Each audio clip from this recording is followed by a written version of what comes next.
Okay, we talked last time about three-phase inverters, and in particular, we considered the linear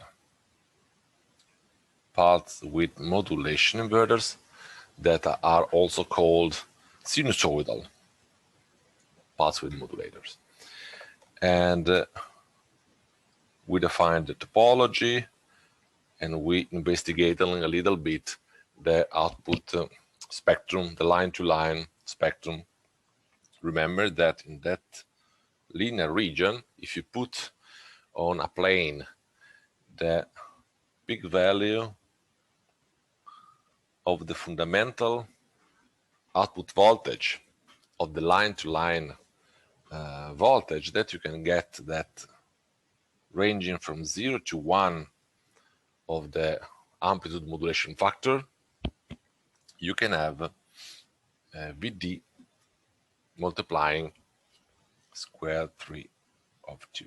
So basically 0.866 VD, roughly, okay, when MA is equal to 1. And you have the positive feature that the amplitude of the fundamental peak of the output line-to-line voltages, let's say, is linear proportion to the variation of the amplitude modulation factor, so the amplitude of the control voltage that I'm using in the pulse width modulator. So what happens if the control voltages are allowed to exceed the peak value of the triangular voltage that you can have in the modulator? Then you can go in the subsequent region, which is called the overmodulation region. Okay, exactly as it happened in the one-phase inverter. In that situation, the amplitude of the fundamental output voltage increases a little bit, let's say in this way, when the amplitude modulation factor increases, but there is no more linear say proportionality between the amplitude of the output voltage and the fundamental component and the amplitude of the control voltage that you can use in the modulator. This region is called the overmodulation region.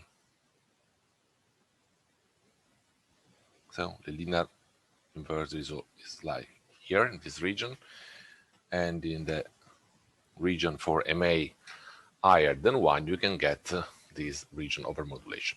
What happened to the output line-to-line voltages spectrum? But say the same discussion and characteristic that we already had for the one-phase inverter can be directly applied here, in the sense that you have a spectrum which is richest of high-order harmonics. Basically, they are, say, in placed at the odd harmonics of the frequency F1 you want to get at the output, and then you have a sort of resonance around the frequency by which you have MF. Okay, so you can have the same discussion that we already had for the one-phase inverter. What is more interesting is what happened when the amplitude modulation factor MA reaches a specific value MA star, which depends on the frequency modulation factors on MF, let's say, in which the control voltages basically intersects the triangular voltages at the beginning at, say, T1 half and at T1.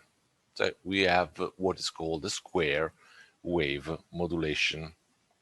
In that situation, there is no more possibility to increase the peak value of the fundamental output voltage component, which remains constant. Okay. So in that specific region, which is the square wave modulation region, the only possibility to change the peak value of the fundamental component of the output voltage, the line-to-line voltage, is to change the voltage at the input, which is VD, okay? So if you need this specific feature, you have to add something at the VD side, the DC side of the inverter, that make possible to change the voltage VD supplying the square wave inverter, okay? Remember that this explanation is in terms of the amplitude modulation factor MA, in order to say basically understand what happened increasing the peak value of the control voltage supplied at the modulator. But basically, the square wave modulation is no more a pulse width modulator inverter. Okay, it's a totally different inverter. So let's have a close look to this class of inverters. Now we are for three-phase inverters. Okay, so three-phase square wave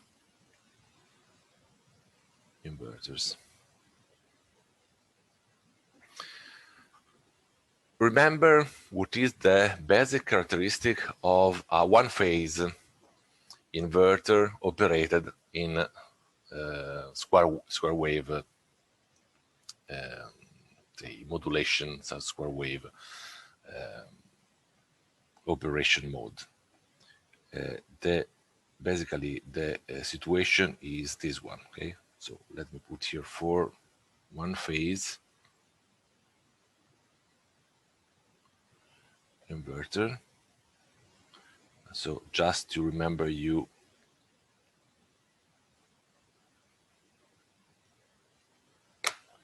how this class of inverter works. You have VD. Let me put here just say as a symbol for ideal switches, here representing the switch in the two legs of this one-phase inverter. This node is called A, this is the node B, and this is, let's say, the common node N. So we have VAN, and we have VBN. So for one phase, if you have VAN as a function of the time, you have a square waveform which has a period T1, so exactly the period you want to obtain at the output for your fundamental components. Then VAN is equal to VD for half the period, then is 0, okay, and then the situation is periodic. So you have here TA plus on, you have here TA minus on. So what happens for VBN? VBN is operated in the complementary way. So from 0 to T1 over 2, you have 0, and then basically you have VD. And here you have TB plus and TB minus.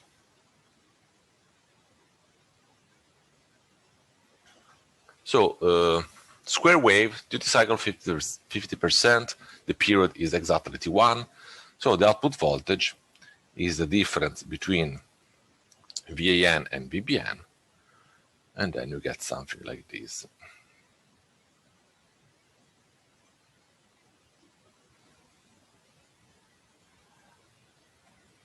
This is V naught.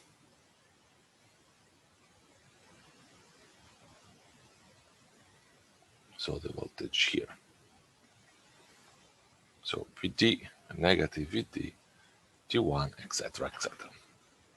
This happens for the, I repeat, the one-phase inverter. Okay, but basically for three-phase inverters, the square wave operation is basically obtained in the same way. Okay, so let's have a look at the voltage VAN, VBN, and now we have also VCN because we have three legs in parallel. Okay, so for three-phase inverters,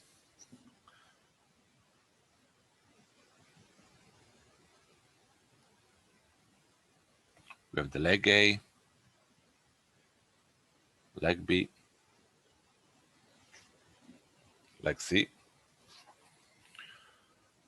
Remember that this which is called, let me call S1, S3, S4, sorry, 5. Then you have S2. I remember that this is the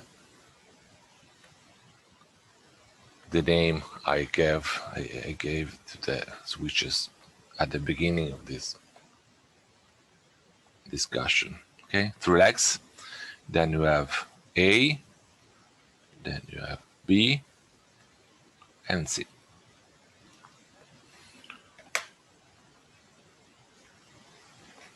What about VAN versus time?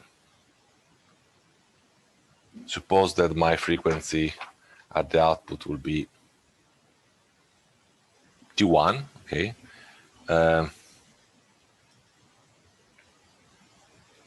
Let me put here not the time, but an angle, okay, just to make, say, evident 360 degrees for a period, for example.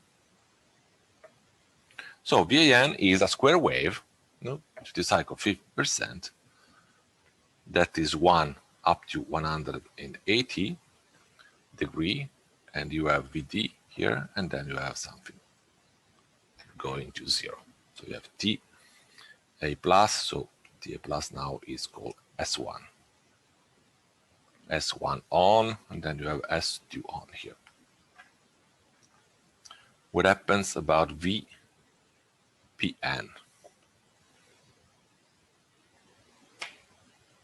But basically, if you consider what happens in the one-phase inverter, then you can have something which is complementary to VAN. Okay, but now the situation is that you have 3 legs.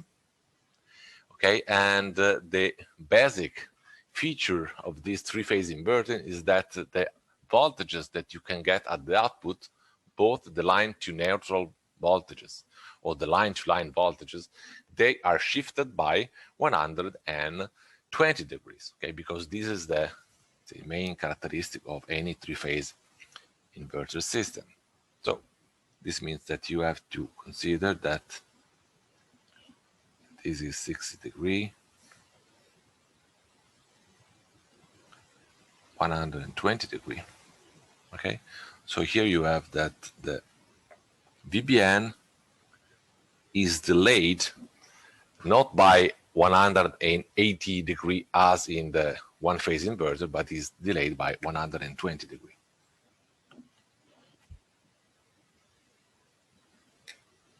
And then this situation lasts for 180. Again, this is 180 degrees. So you have here 300 degrees.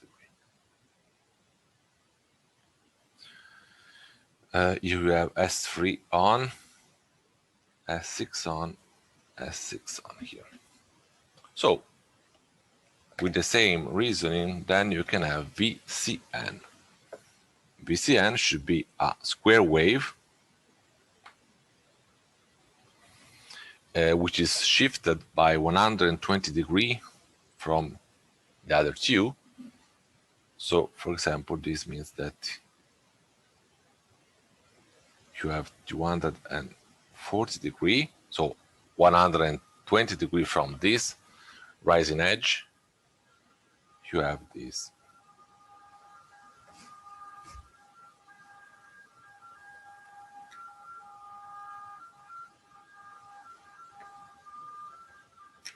And this part lasts for 180. Something like this. So here you have S5 on, S5 on, S4 on here. So just some basic observations looking at this wave. Okay, so basically the waveforms that you can get here are say square wave. Okay, and this gave the name for this operation region, which is the square wave operation region of the three-phase inverters. The waveforms are shifted 120 degrees because my goal is to obtain a three-phase voltage system. Okay, that has this basic characteristic. The total period from 0 to 360 degree can be divided into 6 different configurations for the switch. Okay, you have a configuration up to 60 degrees, in which you have S1 and S5 that are on, and also S6 that are on, S1 and S5 and S6. So it means that in this region you have the switch is on, and this switch is on, and this switch is on. Okay, this is a specific configuration. Then the configuration changes for the second interval, in which you have S1, S6, and S4. Okay, so it means that this switch will be open, and then will become closed, this one. Then I have another 60 degree operation, which you have S1, S3, and S4. This one. A fourth interval in which you have S2, S3, and S4. Here. Fifth interval S2, S3, and S5.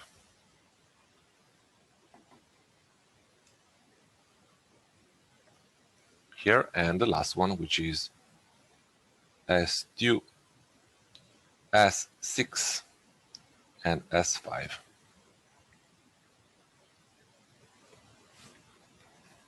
Okay.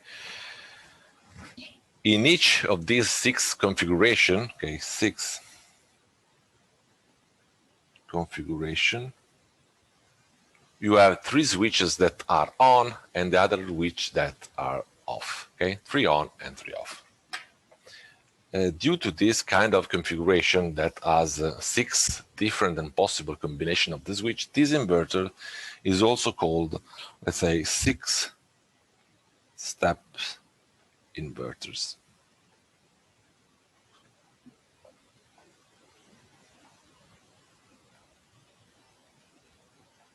Okay. Let me just to consider a little bit, for example, this first combination. If you have S1, S5, and S6, so the first is 60 degree. This is S1, S5, and S6. So this is the combination you have in the first 60 degrees. For example, you can have VAB, so the voltage line to line between the leg A and B, which is VD. VBC, so this voltage here, which is negative VD. And the last one, which is VCA, which is the voltage between this node and this one, which is 0. If you look at the second, S1, S6, S4, so this, you have VAB, which is still VD. VBC. VBC now is null because both the low side switches are on, and then VCA, which is negative VD, etc., etc., etc. Okay, this configuration leads to the, say, immediate, just say, consideration that will be useful later for explaining the space vector modulation, that if you take the summation of VCIA, VAB, or VBC for each of these 6 intervals, then you can get always 0. Okay, 0 plus VD minus VD. VD plus 0 minus VD, 0. Okay, all the combination that you can get provides you as a summation of the line-to-line voltage to have 0. Okay, but this is just say a curiosity if you want. Now, what is most important is just to understand, for example, what are the configurations for the line-to-line voltages, okay? Because these are just simply the line to, say, neutral voltages. What happens to the line-to-line voltages? Let's consider, for example, VAB. And VAB, let's start with VAN, and then we can make the difference.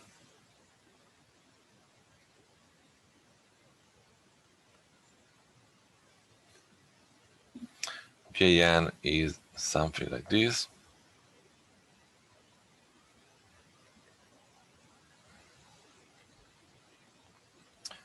And VBN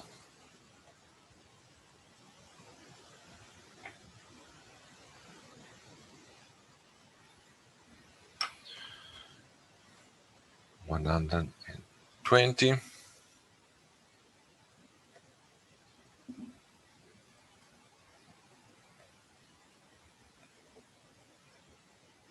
Okay, then you have to get the difference between VAN and VBN in order to get the line-to-line voltages. VAB.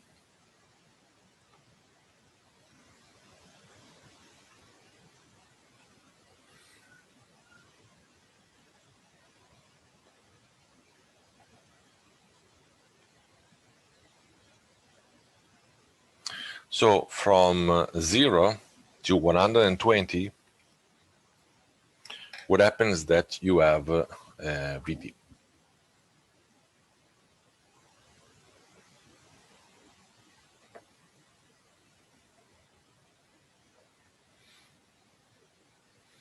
From 120 degree, you get the difference between VD, so 0. Here you have from 180 degree, something which is negative to negative VD, up to 300 degree.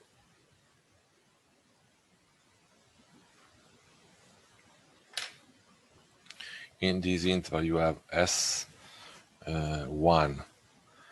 and S6,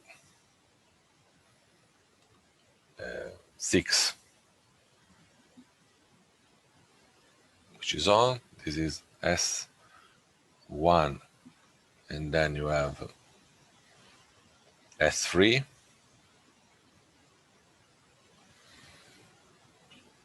In the third interval, you have S2 and S3. And in the remaining, you have S2, S6.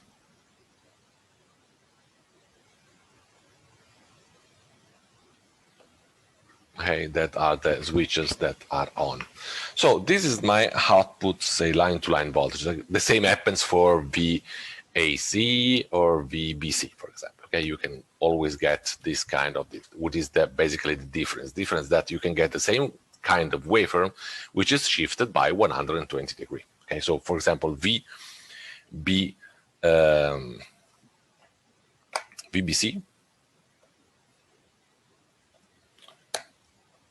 it has the same exact behavior, but now the waveform is shifted by 120. So it, say, goes from here.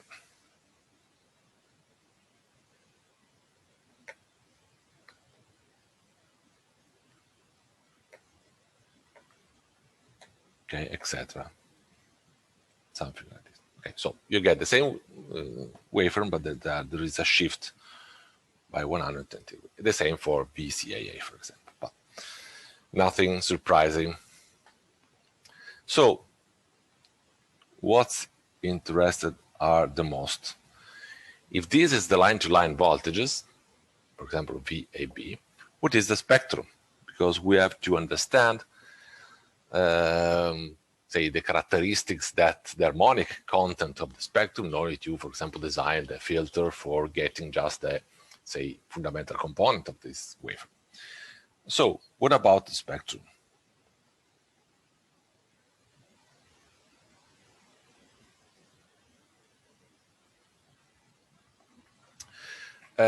Is this waveform, remember you something already seen? Look at the shape of this waveform. This is a, say, we can say through level waveform, okay? Negative VD, then you have 0, and then you have plus VD, okay? This kind of through level behavior. And in which the 0 part lasts exactly for, say, from 120 to 180, they are 6 degrees. While this part, okay, lasts for 120 degrees. But this kind of waveform is exactly the waveform we found out for the one-phase inverter operated in the voltage cancellation operation. Remember harmonic elimination or voltage cancellation inverters, in which we were able to shift a little bit by an angle alpha the voltage VIN and VBN, okay, in order to, say, try to eliminate some single harmonic in the output spectrum, okay? But this is the same, say, waveform that we can have in that situation. So the waveform, the line-to-line waveform, is exactly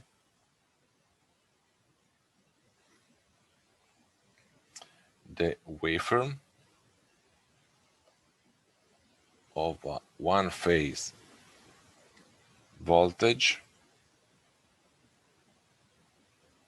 cancellation inverters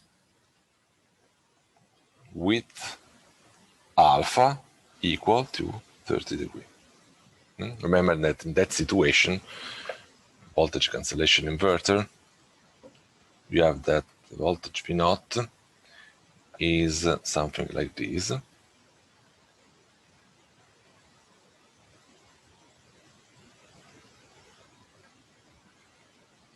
(360), in which this angle here that is centered around 180 is exactly 2 alpha. Okay, so here we have exactly this behavior here. And what happened when you have a voltage cancellation inverter with alpha, which is 30 degrees? What happens to the output spectrum? The output spectrum is a little bit simplified because that alpha 30 degrees is exactly the condition that you have to respect, you have to impose in order to eliminate the third harmonic.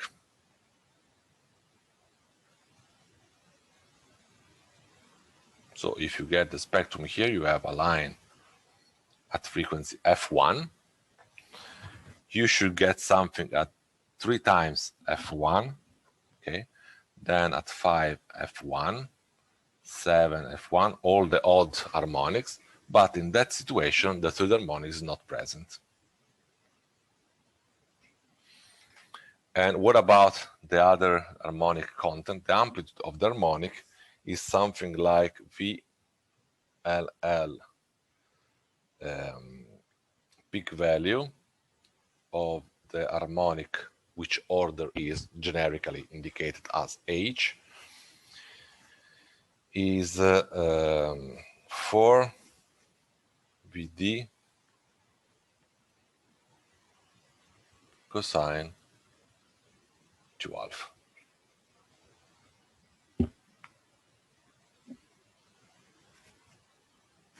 So in that situation, all the order harmonic are indicated in this way. The third harmonic is not present. What about the fundamental component here? The fundamental component is 4 VD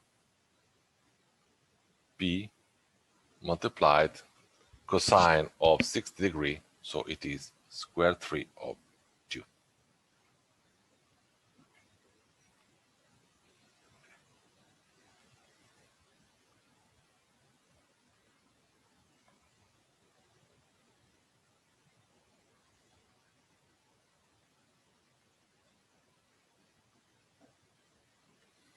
So if you want to complete this description here, the amplitude in a square wave here is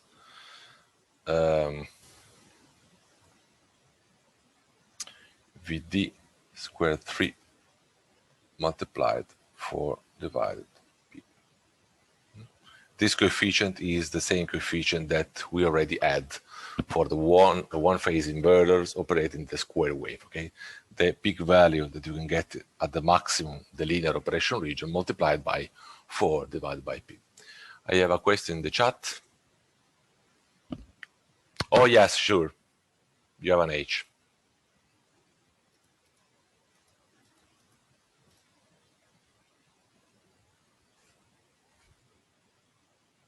H. Sure, thank you. Okay, of course, this amplitude is constant, only depend on Vd, so you have to change Vd if you want to modulate the amplitude of this. Okay, so this is what happens for the square wave inverters.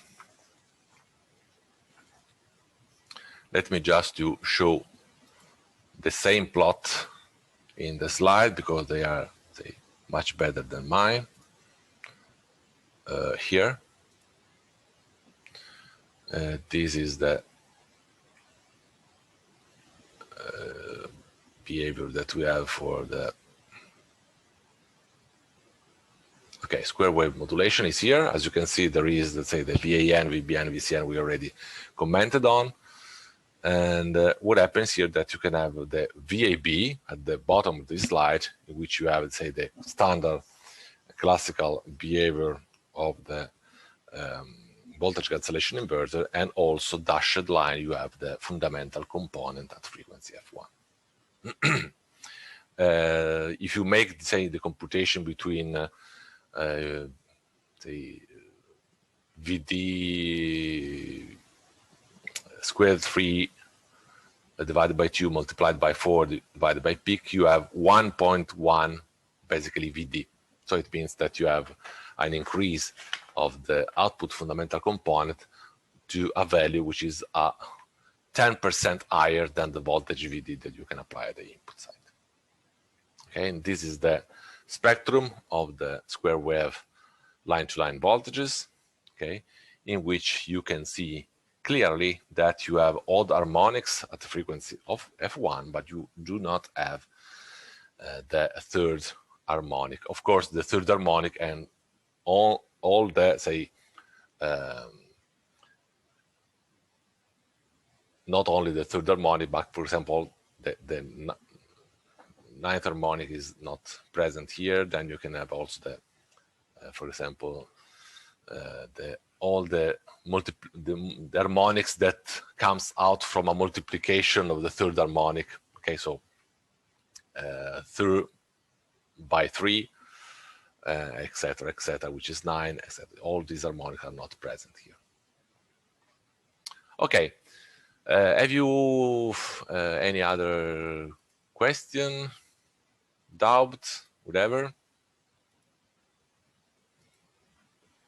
If you have no question, let's move to the another important topic about the three-phase inverter, which is the third harmonic injection inverter. Okay, this is a different class of inverters.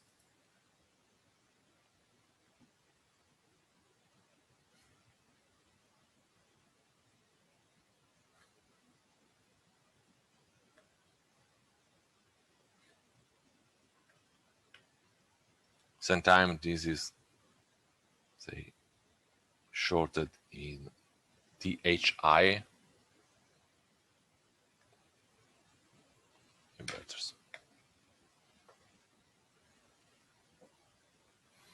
So basically, what is the goal of this class of inverter? I show you here that in a linear pulse width modulator, so in this region here, up to this MA equal to 1, you can have the positive feature to get a say variation of the amplitude of the fundamental frequency output voltage component, which is linear dependent on the amplitude of the control voltage. Okay, this feature, of course, is something that is say something that designers try to exploit, say, because the control can be, say, make easier. Okay, I know that if I change 10% the amplitude of the control voltage, that the 10% will also the gain that you can get for the amplitude of the frequency, fundamental frequency output voltage component. So this is something that can be, say, a positive feature of these kind of modulation techniques. But there is also an inconvenience in this linear operation region, which is the low level of the maximum peak value of the output fundamental frequency component that you can get. In the situation in which you have MA equal to 1, so the control voltage, which is cover exactly the amplitude of the triangular voltage, then at the maximum, at the most, you can get basically 0.86 times the voltage VT you can get at the input side. Okay, you have a less voltage that you can have at the DC side of your inverter. So you can increase a little bit to a value that are higher than VD if you use the square wave modulation, and this can be done, but the square wave modulation basically cannot change this amplitude, which is fixed, so you cannot modulate. You have to add something at the DC side. So sometimes this is not, say, very implementable, okay, depending on the application, but typically this is done just for power rating that are, say, much higher than those we are discussing in this course. So I want you something that varies linearly with the amplitude modulation factor and can make possible to increase the output voltage fundamental frequency component to value that are basically a little bit higher than this value. Okay, basically I want to get the same behavior I had for the one-phase inverter. Okay, in the one-phase inverter you have something which has the same linear behavior, but you have say a value here which is, let's say, it's not the same as,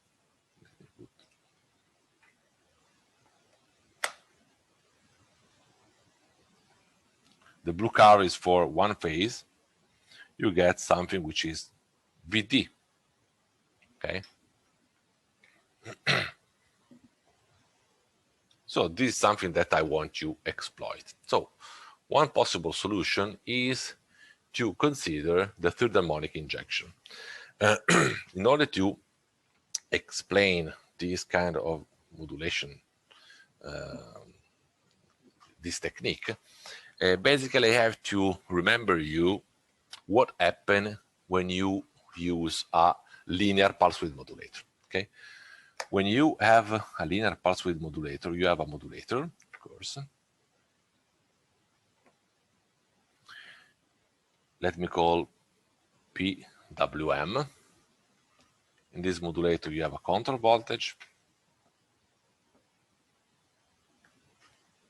entering here, provided by the user or provided by a feedback loop, etc. And at the output, you have signals for, let's say, your transistor, so the unitary switching function, etc., etc.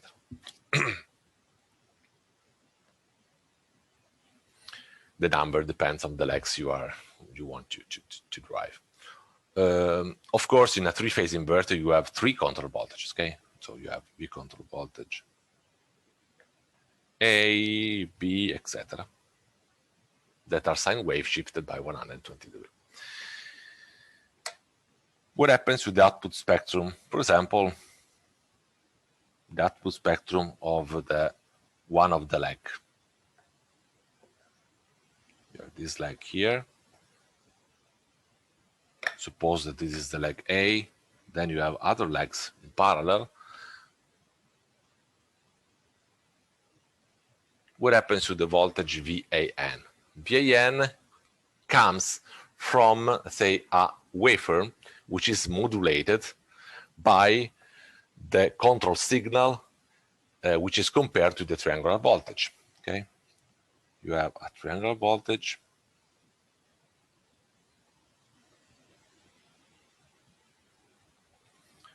and then you have, as an example, a sine wave here. So you have a comparison provides you, say, the translation of the information that are provided by this waveform, and the information provided by this waveform is the frequency and the amplitude.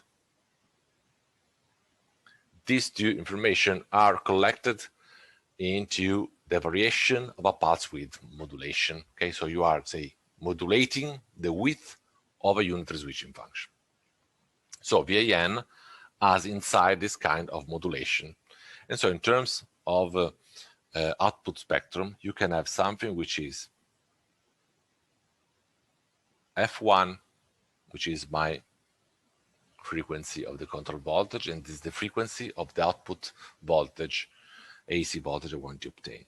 Then I have something other, some more harmonic line, for example, around Fs, intermodulation products, etc. Remember our discussion about the spectrum of the three-phase inverter. Okay, this is VAN frequency, okay, here. So at the end of this discussion, I have to demodulate this voltage, and then I have to just consider this amplitude here and get rid of the high order harmonics. Okay, what is the amplitude of this line? Remember that this is for three-phase inverter MA VD divided by 2. Okay, we are talking about the line to neutral voltage. Okay? This is MA VD divided by 2. The line to line voltage have an amplitude which is this quantity multiplied by square root of 3. Okay, but now we are talking about the line to neutral voltage. So this is the what basically happens. But remember my extension I had discussed at the beginning of this discussion about the pulse width modulation. Sorry about, just a minute, please, because I have to shoot up this font.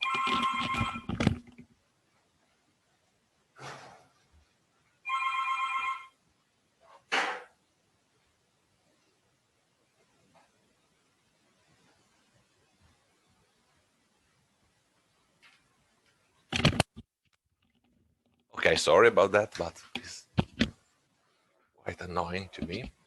Okay, so I have this consideration. This is just for a control voltage, which is a sine wave. What happens if the control voltage is, say, another kind of control voltage? It's not limited to just a sine wave described by this specific harmonic at centered at the frequency F1. For example, I can have another signal. Okay, suppose that my control voltage is, for example, audio signal. Okay, audio signal means that you can have, say, I don't know, another kind of control signal. But if the signal, if the voltage we control has a bandwidth B, which is less than half the switching frequency, I can apply the same exact reasoning. Okay, suppose that my signal has a bandwidth V control frequency, something like, I don't know, something like this. Okay, and this bandwidth is less than Fs divided by 2. What happens to the output spectrum in this case? That here I have not F1, but I have something like this. I have the same bandwidth here. Okay, And so my goal now is to demodulate this signal, get rid of all the higher order harmonics, just to consider what happens in the baseband of this signal, extracting the useful information. Okay, for example, the audio class D amplifier can work in this way. Okay, but this happens also for the three-phase inverter. So it's not important what is the control voltage here. Is this control voltage has a bandwidth which is less than half the switching frequency to, say, respect Nyquist, then I can apply the modulation. I can have, say, the same spectrum amplified by the switching action at the line to neutral voltage, of course. So this consideration that we already made at the beginning of this discussion now can be exploited here in the third harmonic injection for the goal I just considered before. And in that situation, the control voltage is not just any kind of waveform I have in mind, but is not only a sinusoidal voltage. So what is the control voltage? The control voltage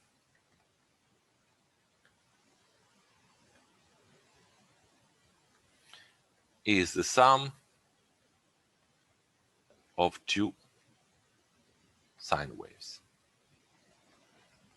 So let me describe this as V control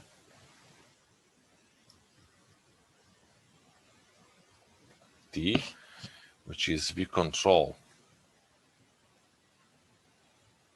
Let me consider this as 1 sine omega 1 T plus V control peak value 3 sine 3 times omega 1 T.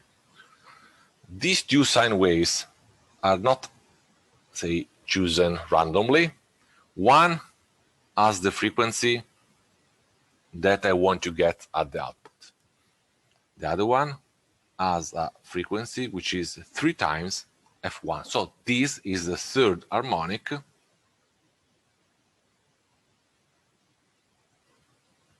of F1.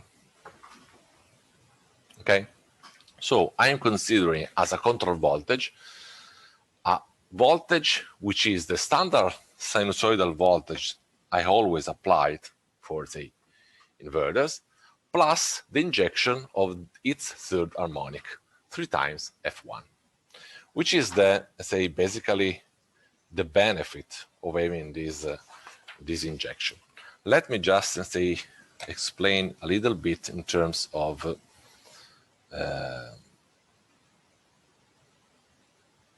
time domain graph here. Consider that this is the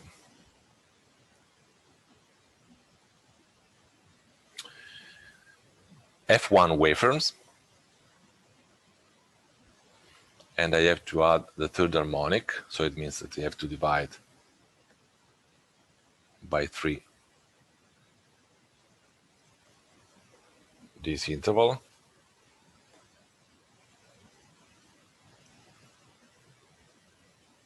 Something like this, okay? So this is 3F1, so it means that here you have T1 divided 3. So if this, you put an angle here, this is 360.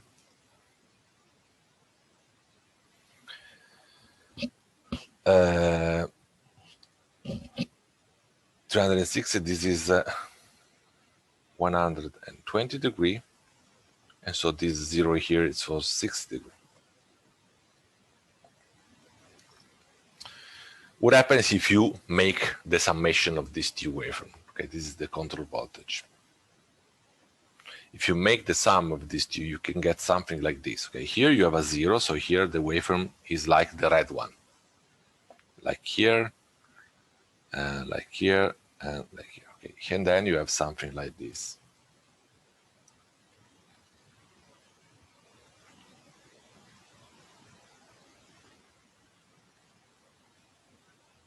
So this is the summation here. So this is the new control voltage.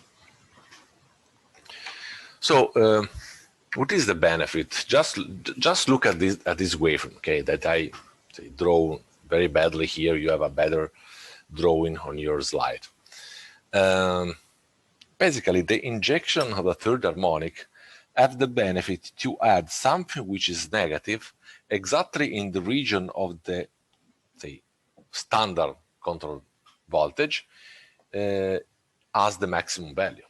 So it helps to compress the dynamic of the control voltage. As you can see here, okay, choosing a specific amplitude of the third harmonic injected waveform, you will be able to decrease this peak, okay, while not increasing too much this one. So you can have something which is compressed. And what about this compression? Remember that linear operation is intended the specific region in which your control voltage remains inside the dynamics of the triangular peak waveform. Okay? If the control voltage exceeds this dynamic range, then you are out of the linear region, you have an overmodulation. So if you have something that has this characteristic, for example, as a control voltage, then this is not in linear region, this is overmodulation. But if you add something, like for example, a third harmonic injection, by which you will be able to have something like this, okay, as you can see, the orange curve is linear.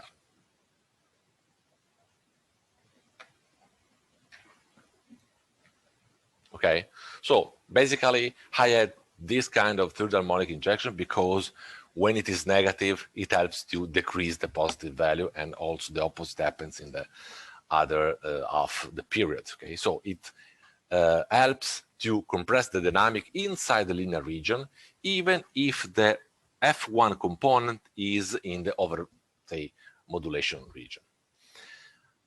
Okay, basically this can be quite, say, simple to understand, but what is the effect on the output spectrum?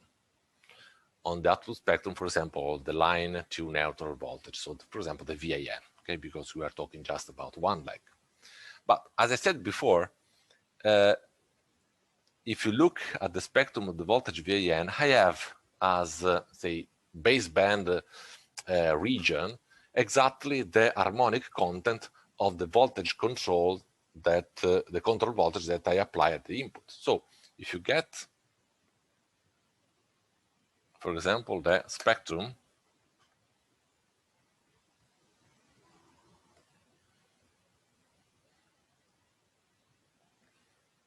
we have something like this.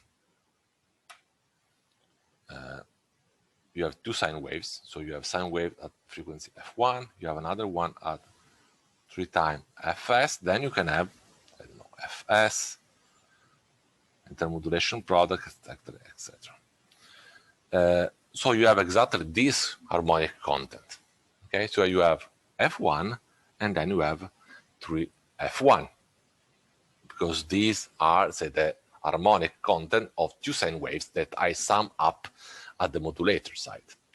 So I can consider as my, say, baseband the harmonic content just the two harmonic content that you have here, okay, eliminating the high order harmonics. This is for VAN, okay, but we are interested in, I don't know, the line-to-line voltages, okay?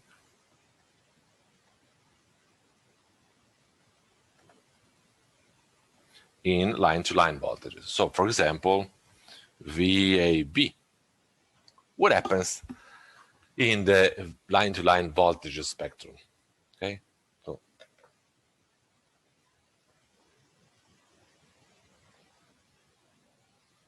so VAB, for example, but this happens also for VCA, VBC, etc. Then here you have to remember something that we investigated in the first lecture about the three-phase inverter. What happens to the, remember the discussion that we had about the fact, the example that we had for MF, which is 3. At a certain point of my explanation, I said some simplification in the output spectrum, the line-to-line voltage occurred if you choose MF not only to be an integer odd number, but a multiple of 3. And as an example, I provide you, say, the lowest integer odd number multiple of 3, which is 3 itself. And this is Fs over F1, okay? And what happens if I have this condition? That the third harmonic, okay, which is 3 times F1, is eliminated from the line-to-line spectrum. And this is a situation that always happens. The third harmonic of F1, so 3F1, is eliminated from the line-to-line voltage spectrum. So it means that if you consider the spectrum, the line-to-line voltage, you get F1. 3F1 is no more present because it is eliminated, okay? And then you have Fs, etc., all the high order harmonics. So this now is what I can see from the output spectrum of the line-to-line voltages. Just F1. F3 is no more present. This third harmonic does not appear. So if I able to demodulate the spectrum in order to eliminate all these high order harmonic and get only F1, I get the standard sine wave IC waveform at frequency F1, which is the desired frequency. So basically, the third harmonic that I injected in the control voltage that helped me to compress the dynamic and made all the, say, variation of the input to be within the dynamic of the triangular voltage, disappear at the output. So appears when I need it, okay, so to compress the dynamic and make the operation in the linear region, but disappear at the output. So it means that, for example, as I show you in this graph here, in this drawing, it happens that basically you can increase a little bit the component at frequency F1, still remaining into the linear operation region, okay? And this helps to have a frequency component, the fundamental frequency component of the output line-to-line voltage to be a little bit higher than 0.866 VD. This basically is the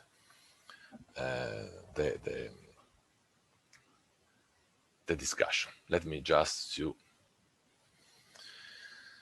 Federico Desario, in this graph, 3F1 and Fs are the same? Absolutely not. You are saying this graph here, I suppose. Okay. Fs is here and 3F1 is here. They are totally different. Basically, Fs is much higher than, say, 3F1. No, we don't choose MF3. Absolutely not. I have to be clear here. MF should be, I don't know, 100. I don't. This is not important. This important. The important fact is that I explained why this harmonic is not present, and the discussion is already done for this example. This example was performed by looking at MF equal to 3. Okay, but what is, say, a product of this discussion, that anytime you have a third harmonic in F1, no, MF is MF is not important here. MF is, forget MF. MF here is whatever you want to get. MF should be, say, whatever. MF is not important. It's important that when you have this discussion here, okay, how can I say, highlight the fact that anytime you have a third harmonic F1, this third harmonic F1 is not present in line-to-line voltages, independently on MF. I'm not discussing FS, so MF, because MF is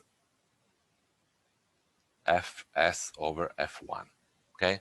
I'm not discussing this fact. Okay, so forget Fs. Fs is much higher than 3 times F1. Stop. Okay? I'm discussing the presence of a third harmonic. And I'm showing you that if you have a third harmonic of F1, so 3F1, in the line to neutral voltages, when you get the difference, this third harmonic disappear. Okay? Why this happens? We show this when we talked about this fact here. In that case, was MF to be 3. But this fact here say that you have and so Fs was the third harmonic in that situation. In that specific situation I explained, was Fs to be the third harmonic. But if you have a third harmonic which is, say, different from Fs, is the same. Is the same situation. You can, say, prove with the same steps that we have in that situation. In that situation, the third harmonic was Fs. Okay, because we choose MF to be 3. Okay, but anyway, you have a third harmonic of F1, so 3F1. Okay, when you get the difference between the line to neutral voltage to get the line to line, the third harmonic disappears. Okay, so I just referring to something that you know that you can apply. Okay, because if you get, remember the third harmonic of F1. Okay, I choose to be, say, to get the difference between VAN and VBN. Then the third harmonic is in phase, and then we can skip them. So this basically happens here. Okay.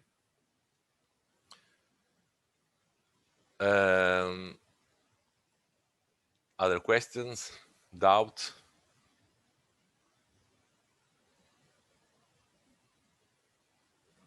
So let me just to put some math. And I want you start by using this consideration here. So line to neutral voltage, which is the peak value of the line to neutral voltage, is MA VD over 2. I show this fact when I look at the spectrum of the three-phase line to neutral voltages, okay? And we get that you have MA VD divided by 2.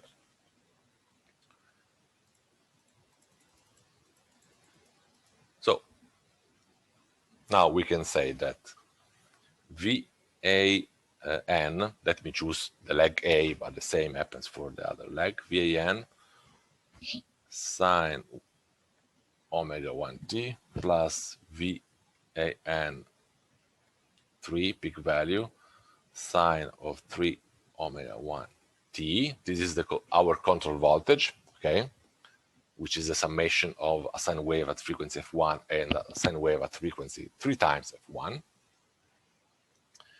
The peak value of this quantity, so the maximum value,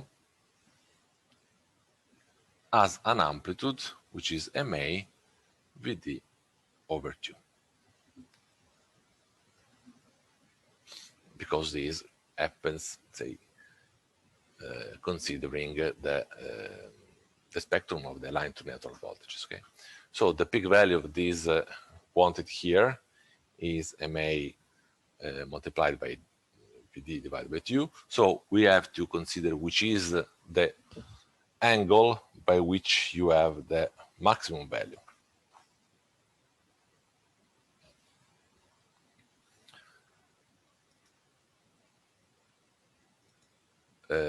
Let me put this discussion here.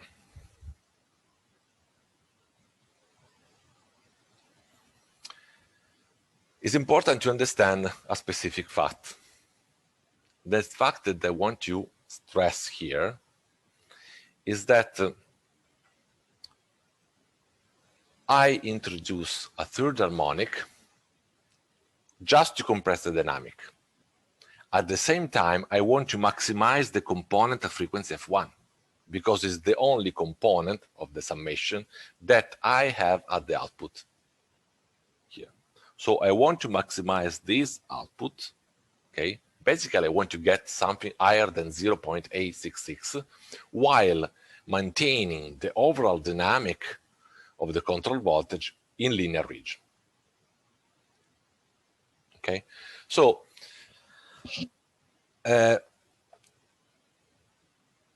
there is basically only one way in which I can maximize the component at frequency f1, the red curve here, the component here at frequency f1, is to maximize the summation at the angle in which you have 60 degrees. Because if you maximize the function, the summation of the two, this one, which is the summation of these two sine wave, exactly at the time instant in which the third harmonic component is null, it means that I'm maximizing just the red curve, okay? I want that you, say, consider clearly my words, okay? I want you get the maximum possible amplitude of the component at frequency f1, which is the red curve in this summation here, this one, okay, this curve here. One possibility is to maximize the summation. But if you maximize all the summation for, say, in general speaking, I don't know if I'm, say, getting the maximum because I'm maximizing, say, the blue curve or the red curve. The only way to be sure that I'm maximizing the function, the summation of the two, is putting an angle which is exactly the angle 60 degrees in which the third harmonic crosses the zero, and so on the summation of the two is entirely due to the red curve. This is the reason why this maximum amplitude here is obtained for omega t equal to 60 degrees. If you get the maximum for that specific angle, then it happens that this is zero. The third harmonic is, say, zero at that 60 degree angle, and then you have to maximize thus only this quantity here, 60 degrees.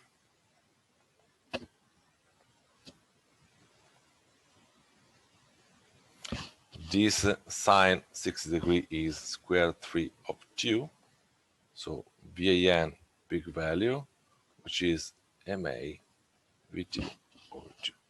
So here you can have that the amplitude, the peak value of the sine wave you can get at the output VAN is MA VD over square root of 3.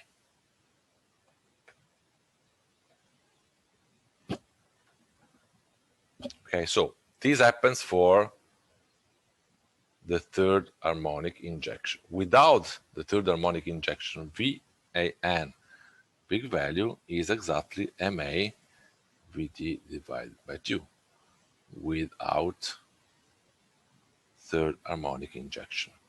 So I have a gain in this, say, operation, because now VAN with the harmonic injection, basically, if you get, say, let me call this THE, if you have VAN peak value at frequency f1 in case you have total harmonic injection divided the peak value without third harmonic injection means that you have something like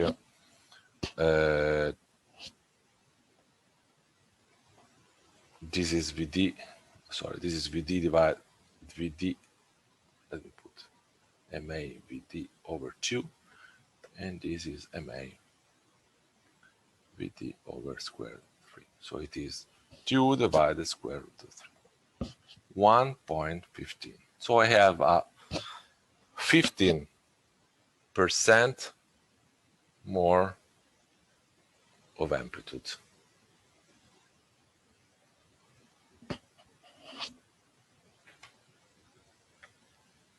So I increase the gain, increase the amplitude of the fundamental component here of 50%. I have a question I saw before. Antonio Molle said, this means putting in phase the first and the third harmonic. In that implementation is they are always in phase, yes. But this is not important, because you have here I put in phase the two waveforms, okay? Okay, and why I have to put in phases? Because I want to get exactly, say, the basic goal. So to decrease something when the fundamental component is increasing. So because I want to, say, get to limit, say, the dynamic, to compress the dynamic. If you have, let's say, 60-degree phase shift, then you have something like this. And this is, say, the opposite that I want to get. I increase the dynamic, so I reduce the linear operation of this waveform.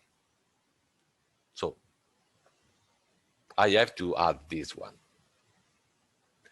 Basically, this is not the reason why you have not the third harmonic injection, because the third harmonic injection at the output spectrum of the line-to-line voltage, because even if you have another, say, phase here, but you have the same third harmonic say, phase shift for all the three legs, then you have the same cancellation. Okay, so you have to put in phase the third harmonic because you want to exploit, say, the compressing the dynamic. You have cancellation of the third harmonic here in the line-to-line voltages for any kind of phase shift you can have, because between the first and the third harmonic, because in all the legs, the phase shift must be the same. So there is, I hope that this helps to, okay, thank you for your feedback.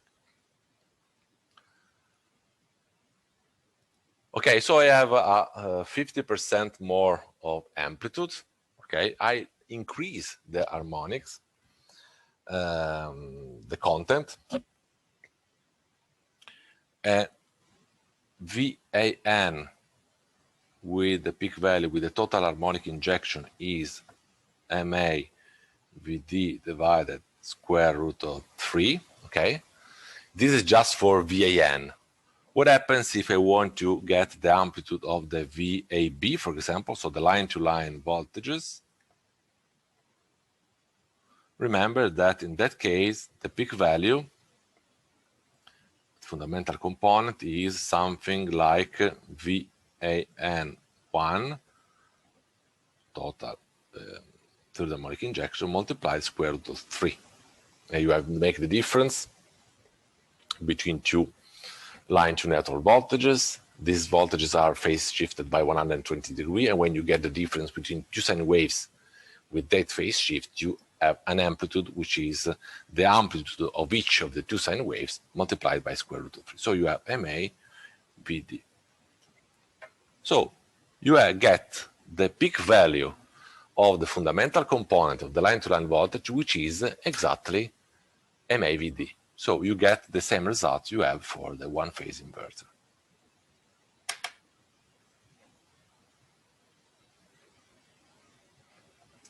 Zero to one.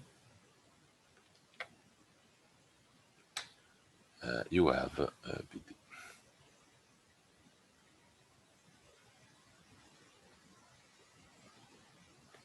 With third harmonic injection instead of VD multiply square 3 of 2. So you were able, by injecting this third harmonic, to increase by 50% the amplitude of the fundamental component you can get at the output. There is another computation that you have to perform, because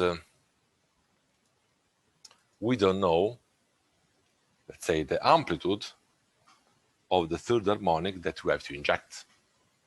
Okay, this result is not for any kind of amplitude of the third harmonic. Say, I don't know this factor here. Basically, if you add something which is like here, like this one, for example, then it happens that this part, okay, will be higher than the fundamental F1 component. And so all the discussion about the ability to compress the dynamic vanish out. Okay, you have to add specific amplitude of the harmonic in order to have, let's say, the peak value of the sum of the two, let's say, to be something that you can exploit to have the fundamental F1 component to be, say, to increase effectively, not limited by the linear operation region. So this means that, let me put, this is the control voltage, okay, I have here, and this is the VAN expression here that comes out from the same summation. Let me just consider as a factor K the amplitude between the peak value of the third sine wave and with respect to the peak value of the component at frequency F1. So I can call K this factor here. So basically, VAN can be described by VAN is sine wave omega 1 t plus K sine 3 omega 1 t.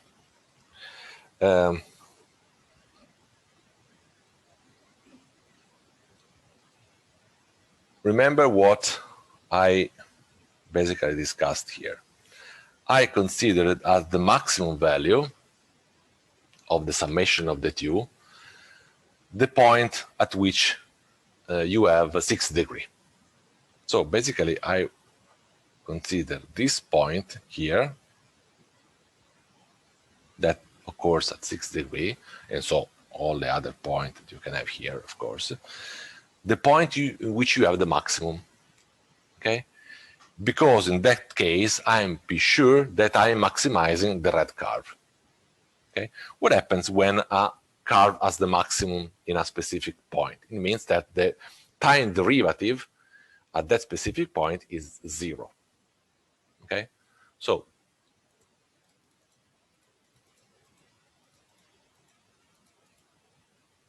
it means that the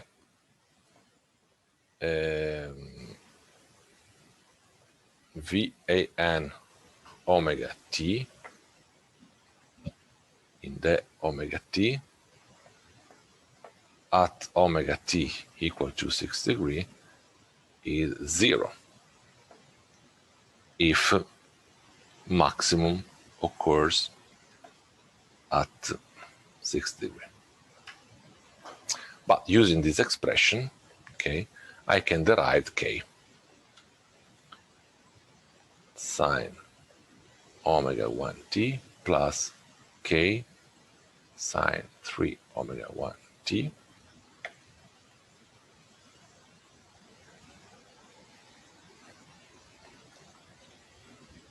at omega 1 t is equal to 6 degree. This is 0. This is cosine omega 1 t plus 3k cosine omega 1 t evaluated at omega 1 t is equal to 6 degree, and you have 0. And this is 1f for 6 degree, and this is negative 1, so it's minus 3k equal to 0, and so you can get k is equal to 1/6. So it means that the VAN peak of the third harmonic is 1/6 of the component at the frequency f1. So basically, in order to get the maximum exactly at this angle here, as imposed by this previous equation here, okay, you need a third harmonic which has an amplitude which is 1/6 of that of the component at frequency f1. So the control voltage that has a frequency 3 times f1 should have an amplitude which is 1/6. So here, this amplitude is 1/6. If this is 1, let's say on the fundamental, the red curve, this should be 1/6. So basically, this kind of third harmonic injection can make to enlarge a little bit by 50% the amplitude of the fundamental frequency component of the output line-to-line voltage.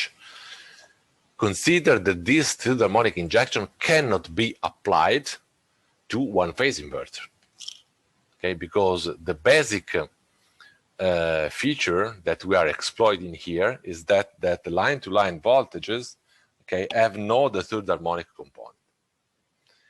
And this is only true if you are considering three-phase inverters, in which the two control voltages are shifted by 120 degrees. So in one-phase inverter, there is no third harmonic injection, which is a method that can be only exploited for three-phase inverter.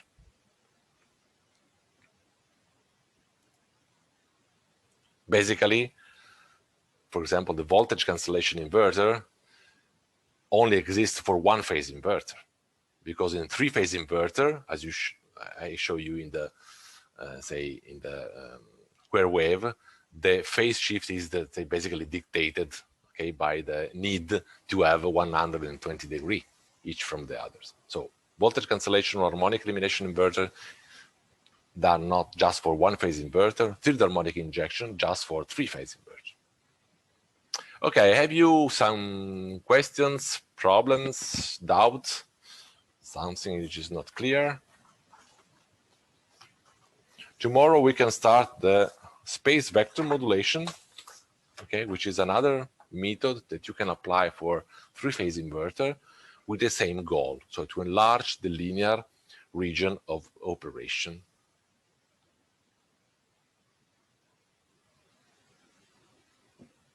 Questions, problems? Okay, guys, I like to thank you for your attention. See you tomorrow, 11:30.